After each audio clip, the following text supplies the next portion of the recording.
Okay, let's unpack this. You know that feeling, right? Hmm. That deep-seated desire for change. Maybe it like surges around the new year, or maybe it just creeps in when you feel utterly stuck. Yeah. It's this like universal impulse to hit a reset button on life. Absolutely. And almost instinctively, our focus snaps outwards, doesn't it? Totally. We look at our relationships, our bodies, our jobs, our, bank accounts, the state of the world, Right. and we think, okay, that's the problem. If I could just change that thing out there. Exactly. We identify the external circumstance, the difficult boss, the stagnant relationship, the scale not moving, the frustrating news cycle, Yeah. and all our energy goes into trying to manipulate or fix or just escape that external thing. And that's really where the stack of sources you shared for this deep dive gets, well, really fascinating. Yeah. They offer a perspective that kind of flips this common approach completely on its head. Okay, so here's where it gets really interesting. The core idea running through all this material is that focusing only on changing the outside world Right. or your external circumstances Mhm. is precisely the reason attempts at change so often, fall flat. Yeah, think about it. Those resolutions that don't stick, right? Exactly. Or the new habits that just fade away after a few weeks. What's fascinating here is the argument that, well, you carry your internal landscape with you wherever you go. Your internal landscape. All the accumulated experiences, the ingrained patterns of thought, the emotional weight, the core beliefs about yourself, Yeah. your baggage or your energies or mindsets, as the sources put it, Huh? they don't just magically disappear Yeah. because you changed cities or started a new diet. Where you can't expect to suddenly have a different internal experience just by swapping out the external scenery. Exactly. The sources suggest you could get that dream job, move to paradise, find the perfect partner even, Yeah. but if you haven't shifted how you are internally, Yeah. you're very likely to encounter the same fundamental challenges or, recreate similar unhelpful dynamics all over again. Okay, so that immediately brings up the question. If the external is so difficult to change directly, and changing it doesn't guarantee internal change, what can we reliably shift? What's actually in our control? Well, the source material doesn't really pull any punches here. No. It makes a pretty bold claim. The one thing people can change, and the thing that must change first if you want lasting external change, Yeah. is themselves. Themselves, but not just like image, right? Not just surface stuff. No, not just a surface level makeover or, achieving external markers of success. It's deeper than that. Okay. It uses this really vivid analogy, actually. It talks about the world being like a hall of mirrors. A hall of mirrors. And our default setting, it argues, is to try to adjust what we see in the reflection, trying to buff the glass, reposition the mirrors, Or even break them sometimes, maybe. or even trying to break them. But the source argues the actual leverage point, the real power, is in adjusting how you are, Uh-huh. and consequently, how you see the reflection. When you change, the reflection naturally shifts. Oh. Okay. So those recurring problems you face, the negative patterns that seem to follow you from job to job or relationship to relationship, that feeling of being stuck making the same promises to yourself year after year. According to this perspective from the sources, it all points back to trying to force a change in the external reflection Right. Instead of initiating that crucial internal shift first. Exactly. And there's a kind of surprising outcome mentioned, too. Oh, yeah. When you do the internal work first, paradoxically, you often find yourself attracting or, creating the very external circumstances you were initially chasing. Like the love, the success. Yeah, the love, the contentment, the success. But, and this is crucial with one big difference, What's that? your sense of worth or peace or happiness is no longer dependent on having those external things. Ah, okay. So the foundation is different. Totally different. It's like the source is saying, stop trying to bend the world to your will, Yeah. and instead maybe examine the lens through which you view the world and yourself. Which leads us, I guess, to the central, actionable principle drawn from these sources. It does. And it's direct, maybe a little challenging to hear at first. Okay, lay it on us. Whenever there is a problem you are experiencing in your life, it is fundamentally reflecting a problem with how you are thinking, reacting, or responding. Wow. Okay, that puts the focus squarely back on us, doesn't it? It does. It's not about blaming yourself for external events you can't control, right? It's more recognizing that your experience of those events, your struggle with them, Right. is shaped by your internal landscape. Precisely. And the sources then lay out specific ways this core principle manifests and what actions kind of spring from it. Oh, They offer a sort of guide for translating this insight into, practical steps. good, because insight without action can be frustrating. Yeah.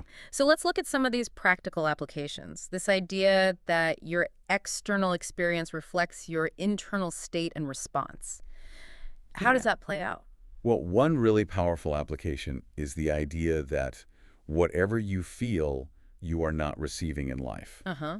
Like love or recognition. Yeah, love, recognition, support, opportunity, whatever it is. Yeah. It's presented as a direct reflection of what you are not giving.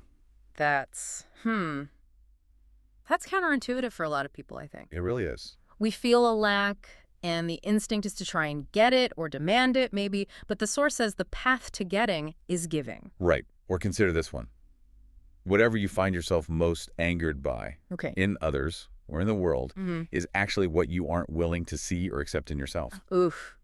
Okay, that one stings a bit. It can, yeah. Yeah. But it's presented as this potent mirror. It completely reframes conflict, though, doesn't it? Totally. From they are the problem or that situation is the problem to what is this anger telling me about myself? What am I not seeing here? Exactly. So the sources then offer a whole series of directives, really, based on this principle of internal alignment and outward action. Okay. They're less about forcing external change and more about aligning your internal state and your actions with what you actually desire. Okay, so let's tick through some of these based on the material. Where you feel you are lacking. You must give. Don't wait to receive. Initiate the flow yourself. Okay. And where there is tension in a situation. You need to unpack it. And not just the external circumstances, but the internal discomfort or resistance it's triggering in you. Right, look inside. Okay. If you want more recognition, this one seems simple. The source says, recognize others, give what you want. And if you want love? Be more loving. The thread here is pretty clear, right? Give exactly what you want to get. Align your output with your desired input. Okay, what about getting rid of negative things? Like if you want to let go of something, a bad habit maybe, or a toxic tie. Instead of just trying to, dismantle the old thing. Yeah. The source suggests you proactively build something new in its place. Ah, so focus on the positive construction. Exactly. Otherwise, you often just end up staring at the hole where the old thing was, or even, reassembling the old pieces out of habit. Makes sense. Fill the space. Okay, what else? If you don't understand something, the advice is direct. Ask. Don't just guess or assume. And if you don't like something? I say so. The sources really emphasize the power of clear, aligned communication. No hints, no hoping people guess. Okay. Want to change. Big changes can feel overwhelming. So the source suggests starting small. Incremental steps. And if there's something specific you want from someone or from a situation, simply ask for it. Clearly. Directly. Okay. What about relationships? If you love someone, tell them. The source actually calls it noble to let someone know they matter to you. Don't hold back on expressing genuine appreciation or affection. Regardless of the outcome, maybe. Seems to be the implication, yeah. It's about your own alignment and giving. This next one sounds powerful. If you want to attract something into your life, you need to become it. Embody the qualities, the energy, the mindset of what you're seeking. Don't just wish for it, be it. Be the change you want to attract. Okay. And, kind of related, when you genuinely enjoy something, don't hold back or minimize it. Let yourself fully feel it. Immerse yourself in it. Yeah, immerse yourself in beauty or peace or joy when it's actually present. Don't brush it off. This next one feels key for understanding the root of problems if you find yourself doing anything compulsively. Right, whether it's scrolling or excessive spending or overthinking or whatever the behavior is. Yeah. The source urges you to ask yourself why. Not just stop the behavior. Not just stop the behavior. Look for the cause of the feeling that's driving the compulsion. What unmet need or discomfort is underneath it. Ah, okay. Because just white-knuckling the behavior. Exactly. Curbing the action without addressing the internal root, the source suggests, won't bring lasting peace. You'll just find another outlet. Okay. And if you miss somebody, the sources say, pretty simply, call them. Just reach out. Yeah, don't just sit there suffering in silence. Reaching out is a form of giving that connection you feel you're missing. Okay. Now, this one sounds maybe the most challenging application. If your life is missing something truly irreplaceable, like a major loss. Yeah, this is tough.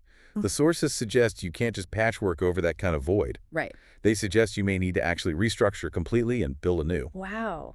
That's Huge. It is. It's about giving yourself permission to build a new, beautiful life that honors the past, but isn't solely defined by the lack or the loss. Building a new... Okay. What about being understood, if you feel misunderstood? The responsibility lies with you to explain. Not on them to just get it. Right. And to explain kindly, gently, wholly, and patiently, aligning your communication style with your desire for connection and understanding. Yeah, okay. Now, one of the most maybe debated ideas in this whole space, happiness. If you want to be happy, The source makes a very bold claim here. It says, choose it. choose happiness. Just like that. Well, it means actively, consciously, consistently cultivating gratitude, immersing yourself in moments of beauty, peace, joy, making that choice over and over. But what if you feel like you just can't? Like circumstances are too hard or your mental health isn't there? And the source anticipates that resistance. It adds that if you feel you can't choose happiness, that feeling isn't an endpoint. It's a signal. A signal for what? A signal to figure out what specifically is blocking you. Is it a health issue? Is it a circumstance you genuinely need to change? Is it a mindset? And then, crucially, get help to address those blocks. So saying, I can't choose, is framed as kind of giving up on the possibility rather than seeing it as a call to investigate the obstacles. Right. Identify the block and work on that. Okay. And finally, the sources really reinforce that this internal shift isn't passive, is it? Not at all. You have to actively choose change. In what ways? Maybe change your routine, change your job, change your city, change habits, change your mindset, whatever needs shifting. The point is, don't just sit and fester in frustration or negativity. You not? Sometimes negativity feels justified. According to this perspective, negativity never serves you, regardless of the external situation. It doesn't help you solve the problem or feel better. Action, or shifting your internal response, does. Okay, so drawing all these threads together from the sources, the central insight seems to be this. Everything you do, see, and feel is presented not as some fixed truth about who you are fundamentally, Right. but as a dynamic reflection of how you are in that moment, your internal state, your thoughts, your reactions, your responses. Exactly. And the sources kind of leave us with these three core principles as the ultimate distillation of this whole idea. Which are? You create what you believe, you see what you want, and you'll have what you give. Create what you believe, see what you want, have what you give. It's a really powerful framework, isn't it? Yeah. Because it bypasses that often frustrating attempt to control the uncontrollable external world. Yeah, which is exhausting. Totally exhausting. And instead, it puts the power squarely back into where we do have agency, our internal landscape, and the actions that spring from it. Absolutely. It really makes you pause and look inward the next time you feel that familiar itch of frustration or that desire for things to be different out there. Right. Because if, as these sources suggest, our external experience truly is a reflection of our internal state, how we're thinking, reacting, responding, then it completely transforms the question of how to tackle challenges, doesn't it? It really does. So maybe think about that one external challenge or desire that's weighing on you right now, the thing you most want to change out there. What does this perspective mean for it? Where might the path to changing it actually begin? Not with trying to force the external thing to shift, Yeah. but maybe, just maybe, with changing how you are. That's definitely something worth sitting with.